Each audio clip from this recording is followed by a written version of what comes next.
This week's worship experience is about to begin.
Thanks for being part of Infinite Church's online congregation. We are thrilled to have you with us via our live stream today. Infinite exists so that those far from God can experience the endless possibilities of following Christ. That is both our heart and our passion. This week's worship experience is about to begin.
did it before, he can do it again. So I'll trust in what comes next.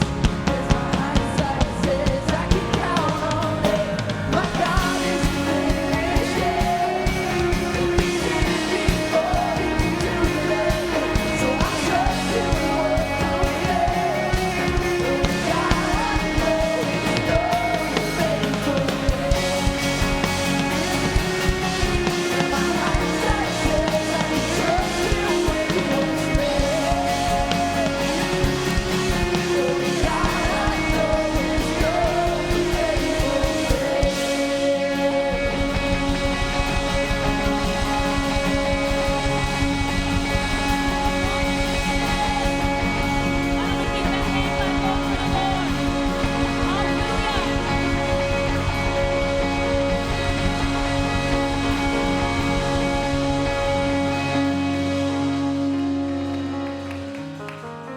Welcome. Today is a special day. It's Mother's Day. If that is the first time you are realizing that, you're probably already in trouble. If you're a first-time guest, we want to say welcome. We really appreciate you spending your Sunday with us. We have a little tradition we do here before we get back to our worship experience. We like to take 1 minute and just get out of our seats, greet each other, introduce yourself to someone new, say hi. So let's put 60 seconds on the clock, and then we're going to get back to it.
Hello, everybody, and welcome to your weekly iTunes. My name is Christy, and I'm here to tell you all about the upcoming events going on right here at Infinite Church. So stay tuned for all of your upcoming announcements. Okay, this announcement is for everybody. Coming up this Saturday, May 18th, is going to be our annual church picnic. This is going to be an amazing day of family, food, and friends, and lots of fellowship. If you would like to sign up to bring something to share, you can do so or RSVP on Facebook. The picnic is going to be going down at Hannah Park. It begins at 10 a.m. and will last straight through to the evening, and we really look forward to seeing you there. Okay, now for a couple of announcements for our Infinite Youth. Don't forget that coming up on May 15th is going to be your second payment that is due. If anybody would like to help support Infinite Youth, you can do so by easily texting youth or donating at the youth table outside in the hallway. If you would like any more details about these announcements, you can check out the Infinite Church app to see all of these or this video throughout your week. Also, make sure that you are following us on Instagram, Facebook, and Twitter. And if you guys are using Facebook, make sure that every time you check in at Infinite Church, 50 cents is donated to Gehanna residents in need, and you really support your community by doing so. Okay, and one last thing, here at Infinite Church, we want to make sure that everybody is staying connected and growing together, and one way for us to do that is with our Lifestyle Life Group. If you are interested in basketball, board games, shooting guns, crafting, whatever it is, there is a life group for you, and we really hope that you would join. If you have any questions, you can talk to Jeff Smith for all of the details. And if you would like to volunteer, learn more about baptism, or more about life groups, you can check out the Next Level booth following the worship experience, or you can just email nextlevel@infinitechurch.org. Well, that is all for this week's announcements, but we will definitely see you again next week right here on your iRadio.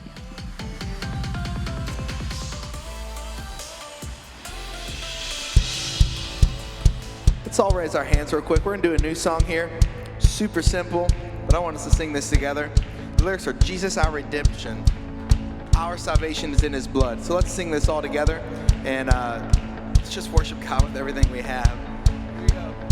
Yeah. In Jesus, our redemption and our salvation is in his blood. In Jesus, light of heaven, friend forever, his kingdom come. And we will sing and we will dance till the earth echoes the heavens. Sing his praise till we see the other side. We belong to the light. When the night is at its darkness, just hold on till the dawn will soon arrive. Can we feel the winds are changing? There's a new day on the rise, and the atmosphere is breaking as the new world comes alive. So we will sing, we will dance till the earth echoes to heaven. Sing his praise till we see the other side. Yeah.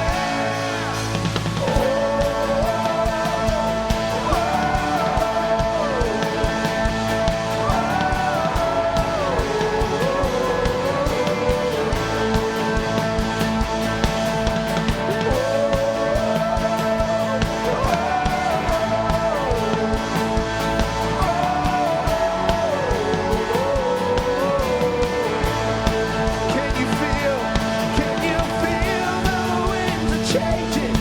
There's a new day on the rise, and the atmosphere is breaking as a new world comes alive. So we will sing, we will dance till the earth echoes to heaven. Sing his praise till we see the other side.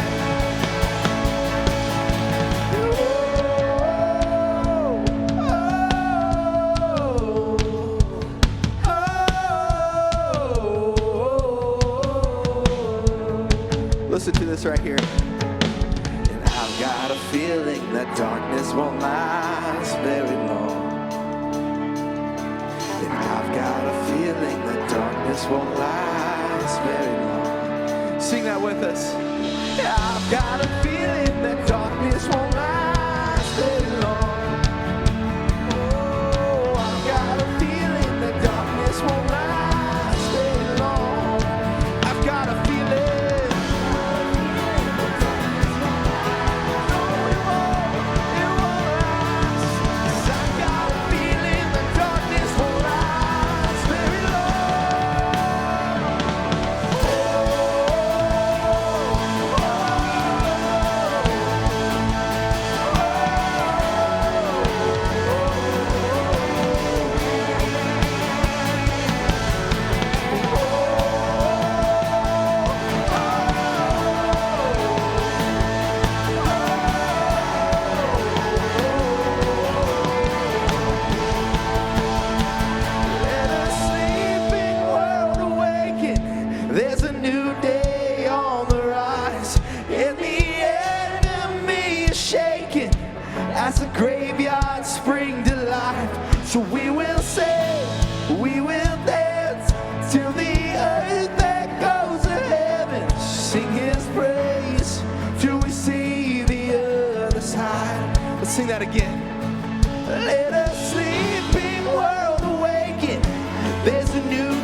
salvation is in his blood.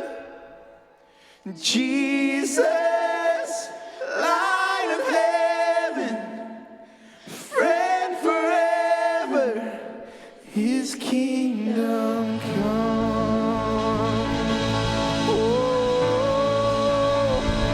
Oh, your kingdom come, your will be done. Yeah.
grace holds that ground.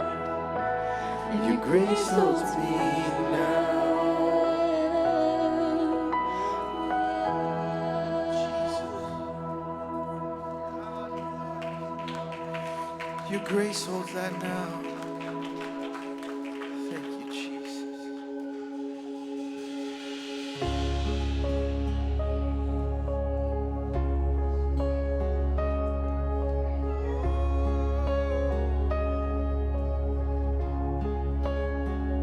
There was a chasm that lay between us. How high the mountain I could not climb. In desperation, I turned to heaven and spoke your name into the night. And through the darkness, your loving kindness tore through the shadow of my soul. The work is finished, the end is written. Jesus Christ, my living hope. Who could imagine so great a mercy? What heart could fathom such boundless grace? The God of ages stepped down from glory to wear my sin, oh, and bear my shame. The cross has spoken, oh, I am forgiven. The King of Kings Calls me his own. Beautiful Savior, I'm yours forever. Oh, Jesus Christ, my living hope. And hallelujah,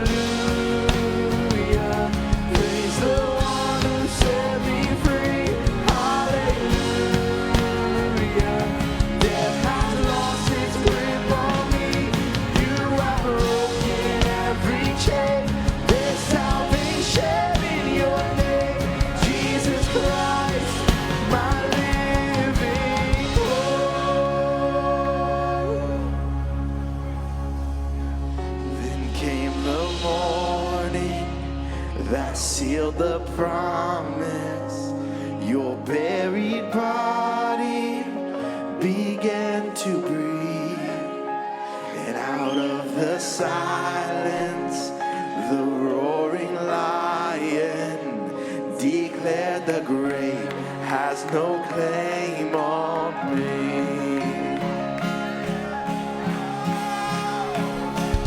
Then came the morning that sealed the promise. Your buried body began to break. Out of the silence, the roaring lion declared the grave has no claim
buried body began to breathe, and out of the silence, the roaring lion declared the grave has no claim on.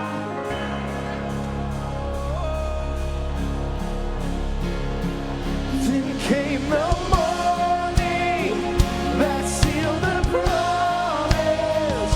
Your buried body began to break out of the silence. The roaring lion declared the grave has no claim on me. Jesus, yours is the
beautiful faith. Whether today is a celebration for you or a day of quiet reflection and healing, we're thinking of all of you.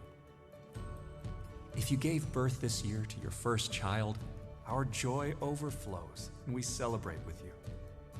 If you adopted a child this year or became a foster parent, we rejoice with you, and we want to honor you in your commitment to changing the lives of children. If you continue to struggle with infertility, we're hoping with you and holding your hand in prayer. If you are exhausted and feeling underappreciated for all you do for a house full of kids, we applaud you. We love you, and we appreciate you more than you can ever imagine. And if you lost a child this year to death or miscarriage, we weep and mourn with you. And if your child is lost to addiction or to the world, we hurt with you, and we join you in putting our hope in the one who brings prodigals home. If you live with painful memories of your mom, we pray that you will find in a spiritual mother all that you never had from a birth mom. And if you're one of those amazing spiritual moms, we thank you for stepping up and being there when others couldn't. If you're experiencing an empty nest for the first time this year, we walk with you in this new season and are excited about the next chapter God has planned for you. If you're single, we celebrate your strength, beauty, and individuality, and join with you in praying for the desires of your heart. If you're a single mom and wonder if you have the physical energy and financial resources to raise and provide for your child or children, we want to help you, and we will. And if you're pregnant for the first time, we prayerfully anticipate with you the joyful birth of a healthy child. And to all the special women on this Mother's Day, rest and delight in knowing that we are thankful for you, and we celebrate each and every one of you.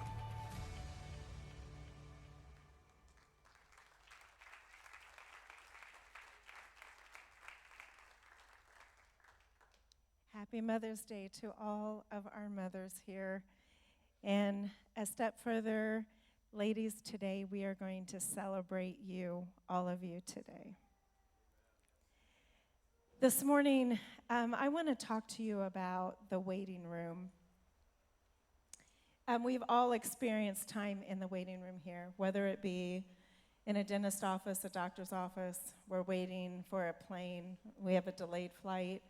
We get stuck in a waiting area, and the wait is substantially long at times. Sometimes you get that blessed moment where they call your name and you go in and you're kind of like in shock and awe and cannot believe that actually it's your time and your wait is over.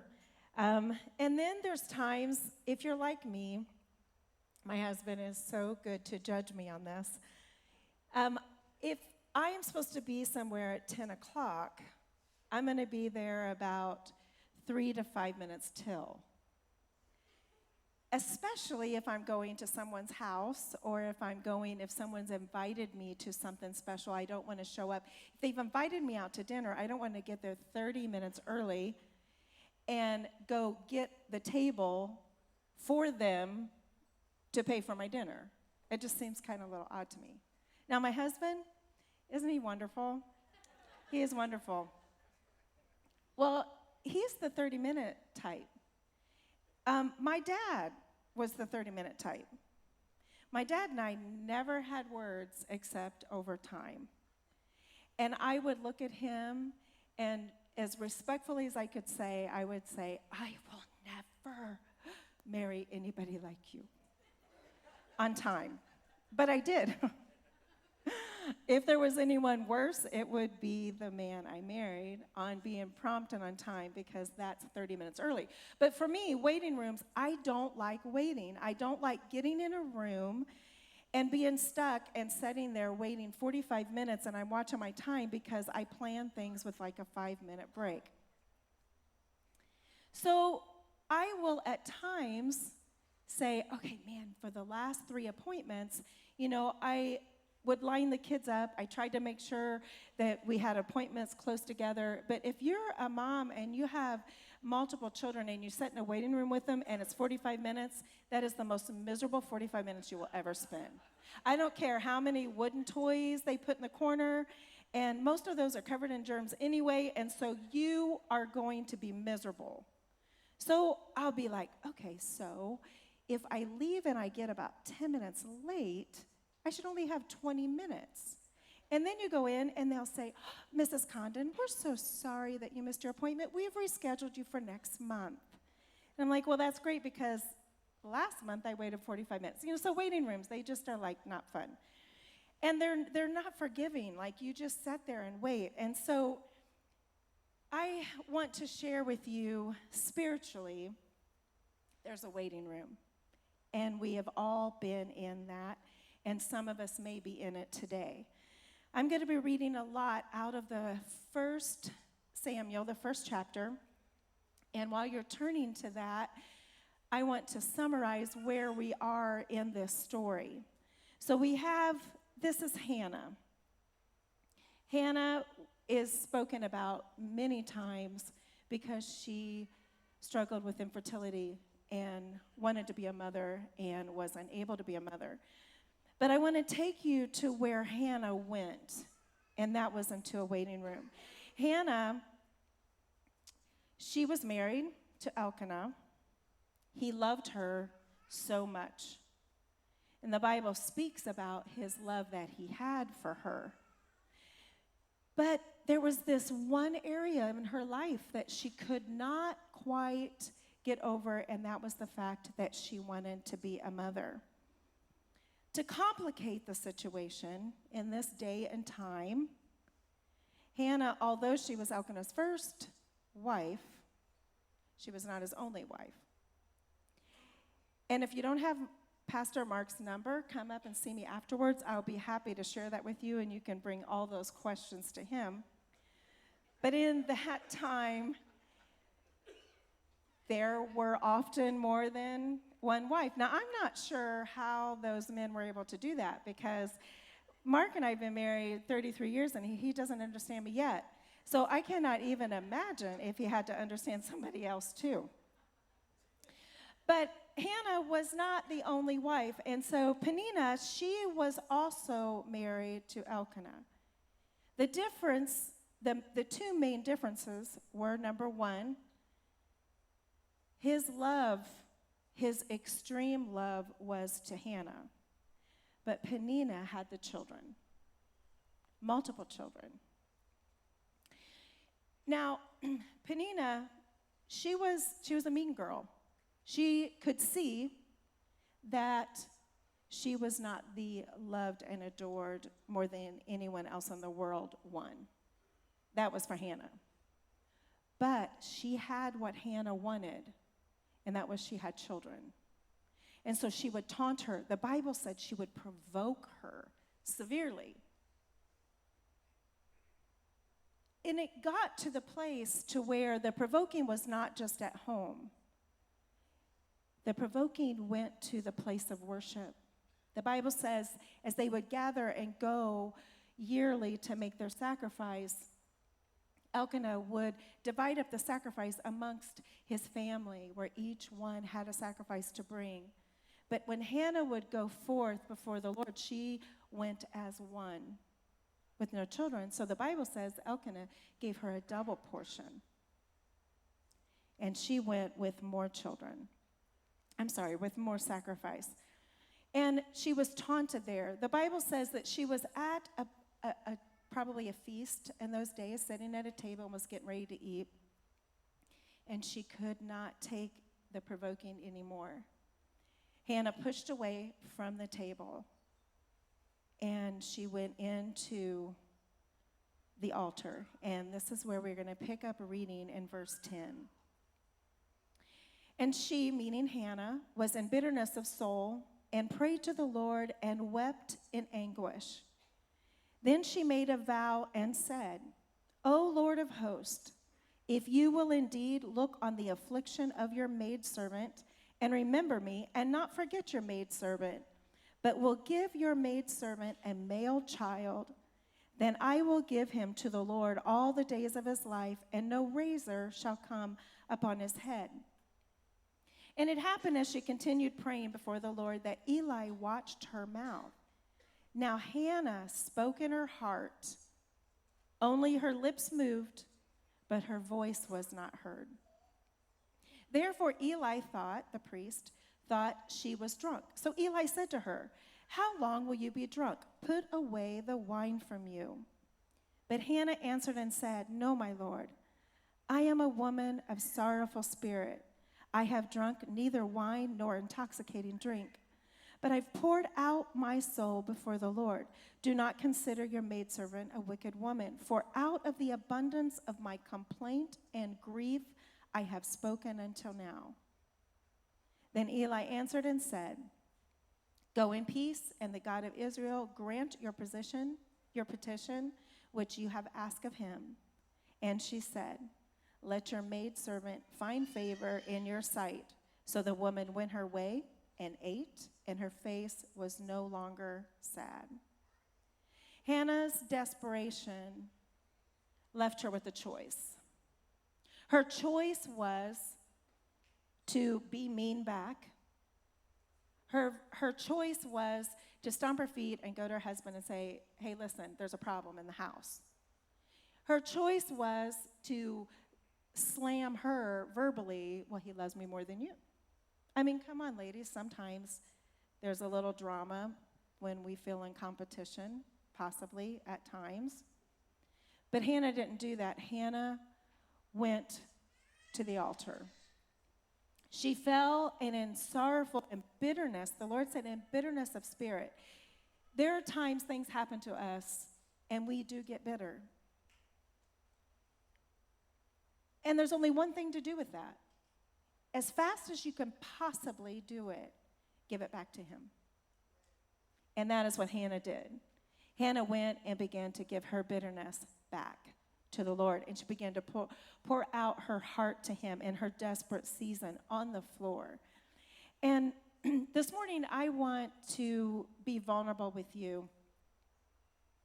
And I want to share a time I was in a desperate I was in a desperate situation. It wasn't like Hannah. My circumstances were a little bit different. But there was a moment in my life that my children were little. It was, 15, 16 years ago. And my husband and I found ourselves in a situation out of the blue. The wind got knocked completely out of our sail. And I felt like everything I had ever, the path I was on, where I was going, all of our plans, my calling, his calling, who we were, it just, in less than 5 minutes, it came crashing down. And it was over. It was just like, you have this beautiful day, and all of a sudden this windstorm comes in and it blows all the blooms off the trees, and you're suddenly like, spring is over. It was one of those moments. Just, it was there, and then it was just gone. I remember we got in the car, and he looked at me, and he could see that I was just I was on the edge. In fact, I was kind of over the edge. And I wasn't sure what our future held. I like security. I like to know that I can reach for something and it's going to be there. And suddenly that was gone. And I remember Mark looked at me and he's like, Carol, we're going to shake it off. We're going to shake it off. I'm like, oh, I can't shake this off. This is like deep. And my heart was like so, it was broken. And I knew we were headed back home. We drove around for a little bit because I needed to grasp, we both needed to grasp ourselves. And I knew that we always determined that we would protect our children as much as we could physically, but we would definitely protect them with everything that we had spiritually. And so I'm not a good fake, and I fail most miserably at it. So I knew that I needed to drive and get something to, get it out of me a little bit. And Mark was right. I needed to shake it off, but it was deep in it, and it was so uncertain. And we went home, and I was homeschooling the kids, so, they were all up by this time, and they were all in their rooms or at their desk, and all the schoolwork was out, and Mark was packing. He had already been scheduled to fly out. He was leaving, and in my mind, I was thinking, okay, so now I'm going to be alone and carry this. I can't go to my kids about it, and Mark is leaving, and I'm like, what are we going to do? And so I grabbed a pillow, and I went into my walk-in closet where I could shut the door, and I remember getting on the floor. I put my head in the pillow, and all I did was cry. I can honestly say that I prayed. When I read Hannah say, she prayed in her heart, I think that's what I was doing. My heart was so full, but I didn't know how to say it. So I'm going to interrupt the story long enough to read this verse to you. Romans 8, verse 26. Likewise, the Spirit also helps in our weaknesses, for we do not know what we should pray for as we ought.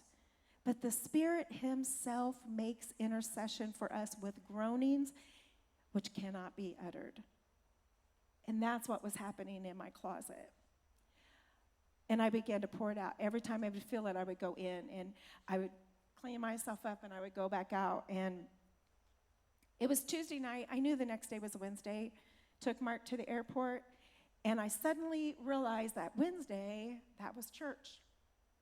I was in charge of the kids ministry on our midweek, and when Mark was out of town, I had to make sure that everybody was on schedule and all the musicians were in place and church was going to go, and I wasn't exactly sure how I was going to do that because inside I did not feel strong enough. So I went throughout the day, got the kids dressed, we got in the car, and we headed to church.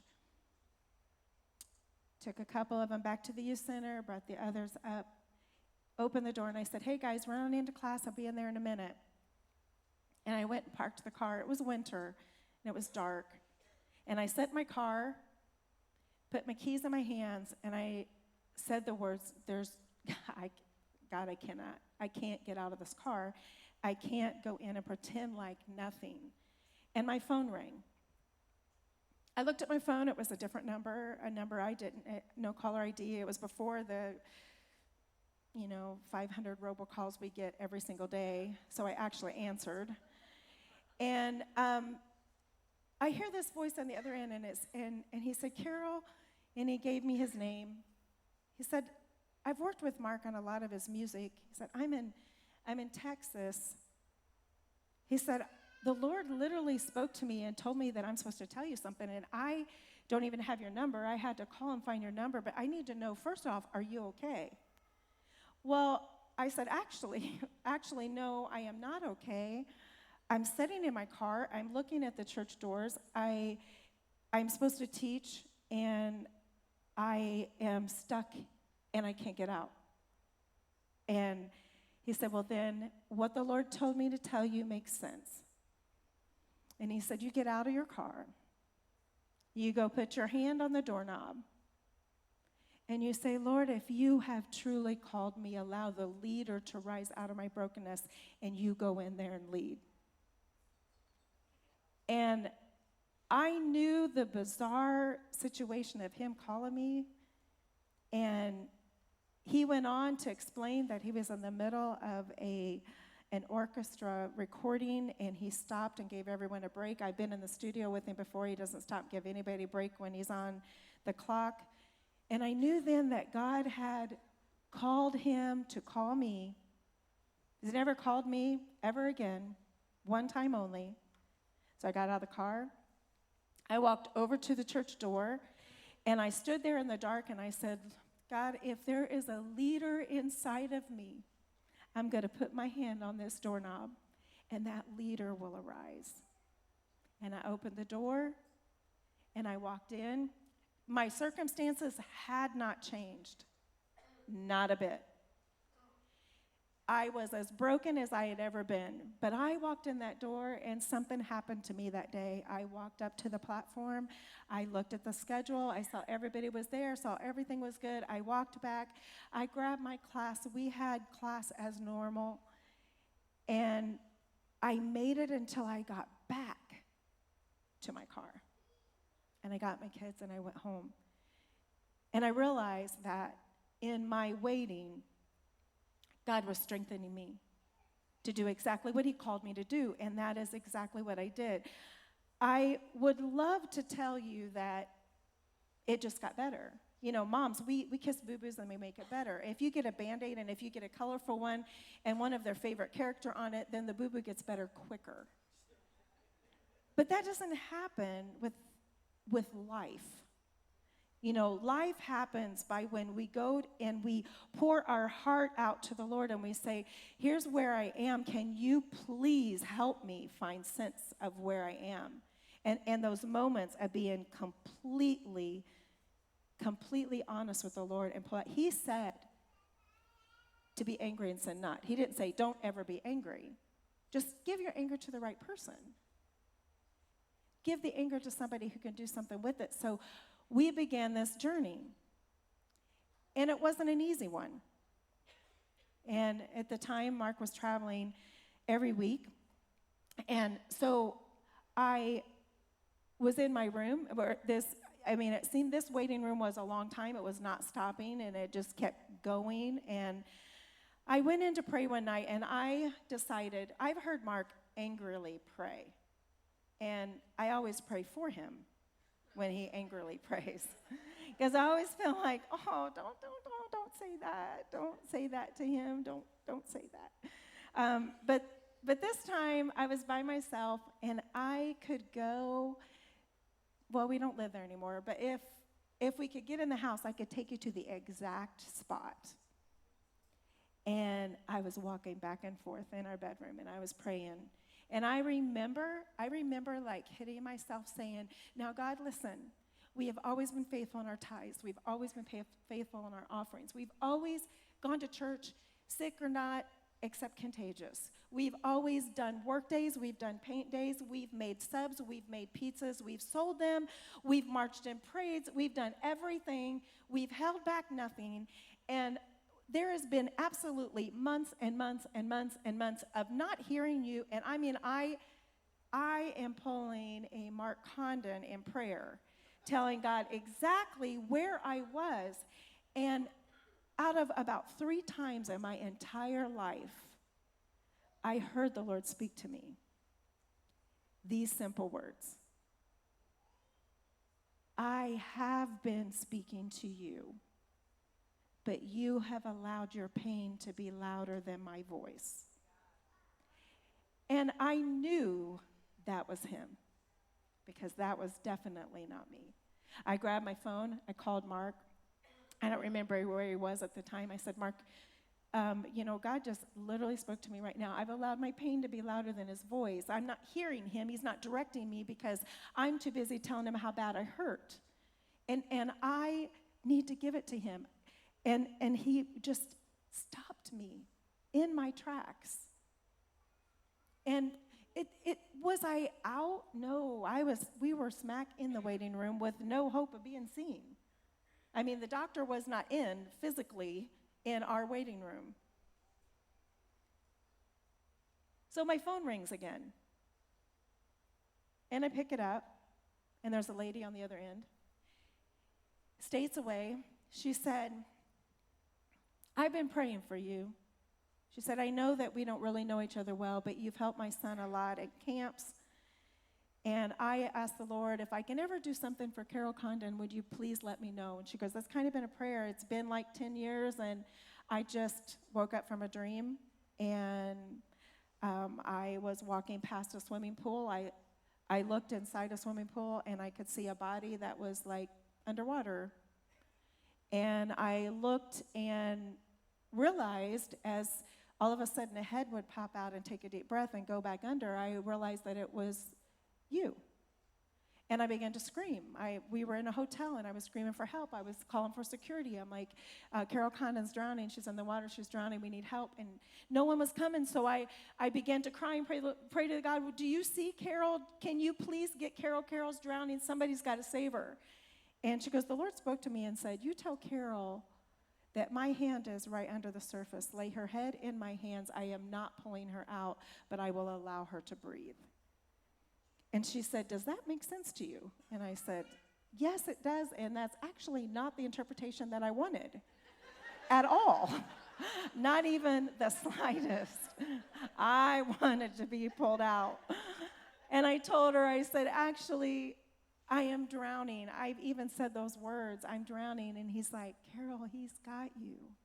And that day, I knew that no matter how long it took, that he had me right where he wanted me. And I had to trust him. I wasn't as smart as Hannah. See, Hannah went to the altar, could not say the words, gave it to him. She never told Eli what her prayer was. She just said, I poured out my complaint and my grief. That's all she said. And he said, oh, well, you know, God's going to take care of that. God can take care of that. And she got up, went her way, ate, and her face was no longer sad. Like, end of story. There was no baby.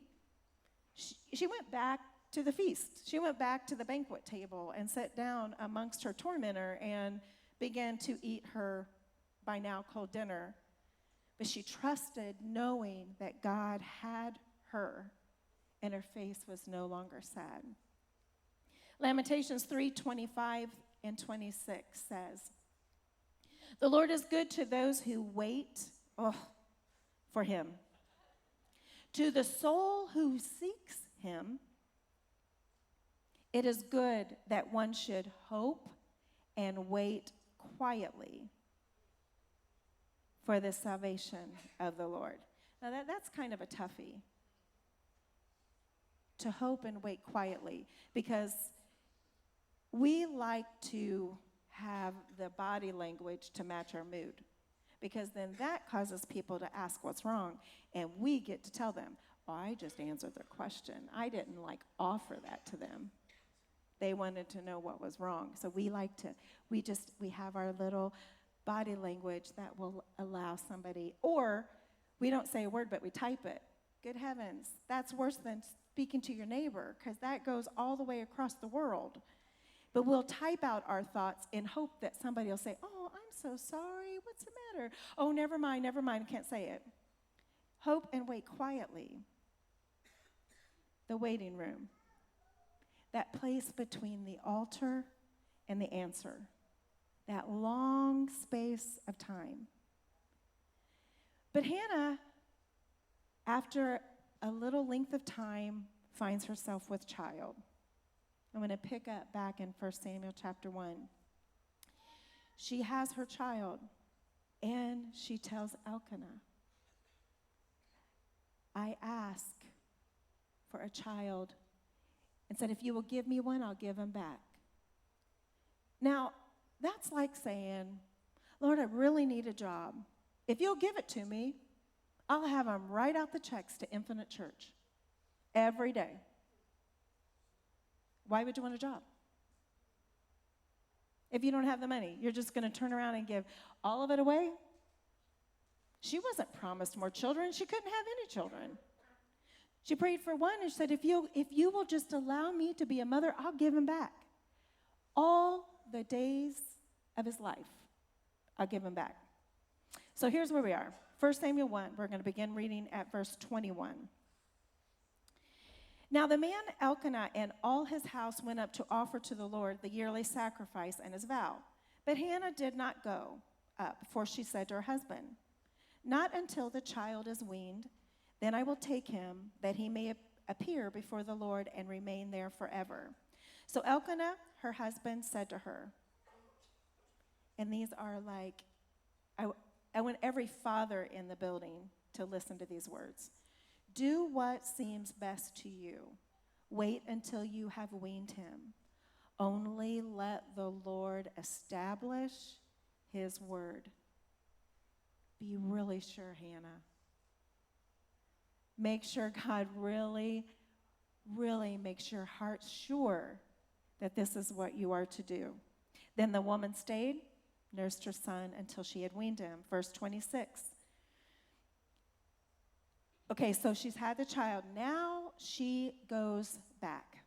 It's the feast time. Now she goes back. She walks up to Eli and she says this. Oh, my Lord, as your soul lives, my Lord, I am the woman who stood by you here praying to the Lord. For this child I have prayed, and the Lord has granted me my petition, which I ask of him. Therefore, I also have lent him to the Lord. As long as he lives, he shall be lent to the Lord. So they worshiped the Lord there. I wish there was like chapter 1.5 in 1 Samuel. Like, I wish that we could have gotten a little view into Hannah's waiting room. What in the world did she do to protect her vow, protect her heart? What did she do? Because those of you that are blessed to be a mom, when you feel life begin, you're attached. You're attached. The thought of saying, oh, I'm so thankful that you're giving me this child, but I'm giving him back to you. I'm taking him this, I'm going to see him one time a year, and that's going to be enough. What did she do every day to be able to keep the mindset to give God exactly what she promised him? Because I have a feeling, I know with myself, I have some unbroken promises that I've made to God that I didn't do. Oh, I'm going to pray every day this length of time. Oh, I'm going to fast every Tuesday this length of time. Oh, I'm going to do. We get real excited. We'll make. Oh, if you let me go out on one date with him, I will pay 25% tithes for the next 3 years. Whatever. We'll throw out these vain words that he speaks about to try to get his attention. Hannah did not do that. She takes this child. You know, I thought, did she think, oh, I'm going to take him to Eli, and then psych, it's going to be like Abraham. It's good. Now I know that you're obedient, and you can have your baby boy back, and you can take Samuel home, and all's well. We see your heart. Your heart is good. No, it didn't go like that. Now, this wasn't a female Abraham story. Hannah took her baby to the church, her baby boy, her firstborn son, and she left him there. There weren't phones to say, hey, Eli, hey, listen, I made a promise to have a baby, and I had the baby, so I'm bringing him. Do you have a room ready for him? I need to make sure it's Lysol down, clean sheets. I need to make sure he has everything that he needs. She didn't do that either. She brings that young child to Eli and says, here's my promise. This is what God gave me. And I'm giving him back to you so that every day he can serve the Lord. And take some time and read about Samuel's life. I tell you, do that. It'll be a great gift for yourself. Here's where I want to bring you, and that is Hannah's prayer. 2 Samuel 2, verses 1 through 10. Hannah is standing here with her young boy, and she brought him and began to worship. And this is what she said. And Hannah prayed and said, my heart rejoices in the Lord. My horn is exalted in the Lord. I smile at my enemies because I rejoice in your salvation. No one is holy like the Lord, for there is none beside you, nor is there any rock like our God. Talk no more so very proudly. Let no arrogance come from your mouth. For the Lord is the God of knowledge, and by him actions are weighed. The bows of the mighty men are broken, and those who stumbled are girded with strength. Those who were full have hired themselves out for bread, and the hungry have ceased to hunger. Even the barren have borne 7 sons, and she who has many children has become feeble. The Lord kills and makes alive. He brings down to the grave and brings up. The Lord makes poor and makes rich. He brings low and lifts up. He raises the poor from the dust and lifts the beggar from the ash heap, to set them among princes and make them inherit the throne of glory. For the pillars of the earth are the Lord's, and he has set the world upon them. He will guard the feet of his saints. But the wicked shall be silent in darkness, for by strength no man shall prevail. The adversaries of the Lord shall be broken in pieces. From heaven he will thunder against them. The Lord will judge the ends of the earth. He will give strength to his king and exalt the horn of his anointed. The importance of Hannah's waiting room is evident in her prayer. Hannah gave back what she wanted more than anything. If you go on and read throughout 1 Samuel, see that every year that Hannah returned, she had a coat. She made a new coat for Samuel. And Eli prayed for her, and she was blessed with 5 additional children. Not promised to her, but she was blessed with that. I would like to tell you that in our family situation, it was fast and it was quick, but it wasn't. I would like to tell you that when the answer came, it was everything we wanted, because it wasn't. And I remember Jared was about 14, 15 at the time. I remember he came up to me and he said, Mom, is it okay if we pray for God to hurry? I'm like, this has been a long time. Can we just pray for him to hurry? I'm like, oh yeah, have at it, boy. Go ahead. You go ahead and pray for him to hurry. But you see, we were right in the middle of where God wanted us to be, in between the altar and the answer. When I look back now, 15, 16 years ago, I realized what God was doing there brought me to where I am right now. If we had been unwilling to go through 16 years ago what we went through, I have a really strong suspicion Infinite Church would not be here today.